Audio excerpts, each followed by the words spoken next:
Hello everyone, I'm Meteorologist Charlie Ironmonger. Thank you so much for joining me today for your 3 p.m. news and weather update from the First Alert Desk. Now we've got news out of Ahoskie where a gas leak that had been an issue earlier this morning has now been contained. Officials evacuated homes in the immediate area as a precaution while the Ahoskie Town Gymnasium was used as a staging area for displaced residents. Authorities say the leak is believed to have been caused by a ruptured line during construction activities. The leak was contained around 12:40 p.m. while crews remained on scene conducting final safety checks. Officials say First Street at Academy Street remains temporarily closed. We'll have updates on when everything opens up again in Ahoskie. And now we also want to turn our attention to bridge repair. It's been a day. Bridge repair going on in Bertie County. The North Carolina Department of Transportation said work will start on Monday and last through September 13th. Lane closures will begin on the Roanoke River Bridge in Martin County and extend into Bertie County. Now crews will work on the southbound bridges first, and drivers will switch over to the northbound side of US 13/17. And that section will become a 2-lane road with a 45-mile-per-hour speed limit. Now, after those 2 bridges are finished, that's when the same thing will then happen on the northbound bridges. Now, while traffic is sharing 1 lane of the highway, concrete barriers will separate the 2 directions to keep drivers safe. And when all 4 bridges are completed, that's when traffic will be returned to normal.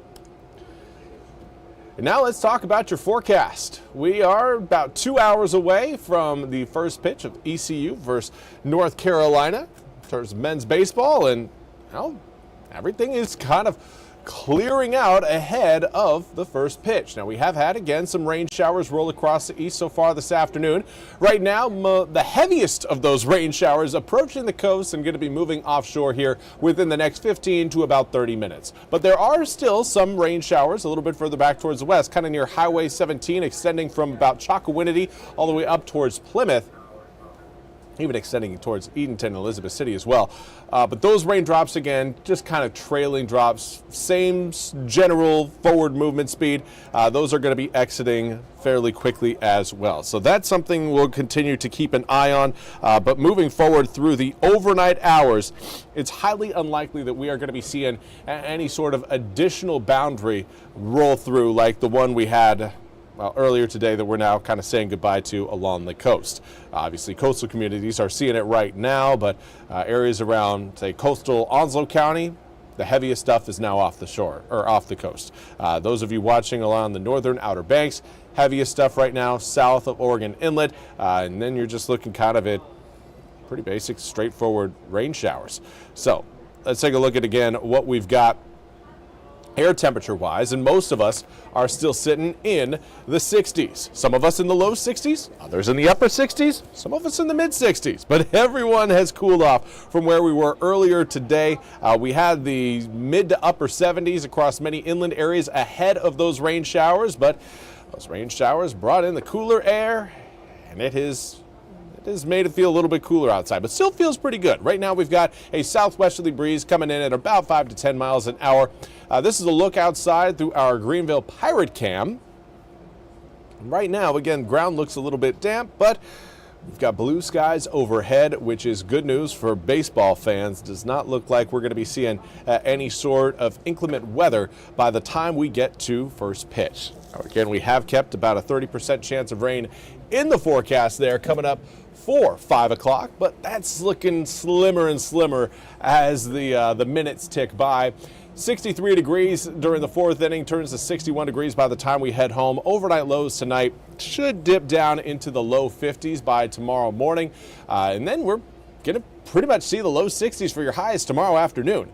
Lots of cloud cover will be with us through the weekend, and more of a northerly breeze will be in play on both Saturday as well as Sunday. In fact, the northerly winds on Sunday are going to be so strong that we may end up seeing some snow at the end of that system. Has more to do with, again, the moisture field getting wrapped around the area of low pressure. We'll get into it coming up here in just a few moments.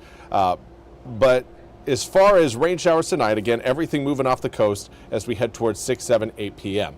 Then early Saturday morning, rain returns in full. But right now, it's looking like it should be fairly light scattered raindrops early on in the day. We'll have a better opportunity for heavier showers moving through later on in the morning on Saturday. But again, I'm anticipating a little bit more rain on Sunday versus Saturday. So if you're wondering, okay, well, which day is going to be the wettest day of the weekend? I would plan on Sunday being that day. This is a picture by the time we get to around 8:15 a.m. Still seeing plenty of rainfall out there, but watch what happens. We'll zoom the picture out a little bit further, and there's that low pressure system back towards Kansas and Missouri. That's going to continue to approach eastern North Carolina, and it will eventually again lead to some backside showers and potentially even some snowflakes. There you can see some of those flakes across Maryland and Virginia. As that low exits eastern North Carolina, that flow of moisture will cruise down across some very cold air, and it will lead to, again, a few snowflakes coming down. Now, we're not looking at any sort of major accumulations because air temperatures will be right around freezing, looking like 31 degrees Sunday night into Monday. And when your air temperature is just above freezing, you can assume that your ground temperature will be above freezing. Air temps can change quite a bit faster than your ground temperatures can, so the fact that even our air temperatures will struggle to get down below freezing means that our ground temperatures will likely be staying above freezing, and with that it's going to be very difficult to get anything, at least from a wintry precipitation standpoint, to stick to the roads. So that's why, again, we're not anticipating any sort of big foul up in terms of the morning commute on Monday. We're likely looking at a pretty straightforward Monday morning, maybe some flakes coming down around the Albemarle Sound, but more so windy and cold conditions and a return of more of a wintry feel as we kick off next week. Mid-50s show up by Wednesday, mid-60s by Thursday, but by Thursday, we're reintroducing rain back into the forecast, and that will stick with us as we head into Friday as well.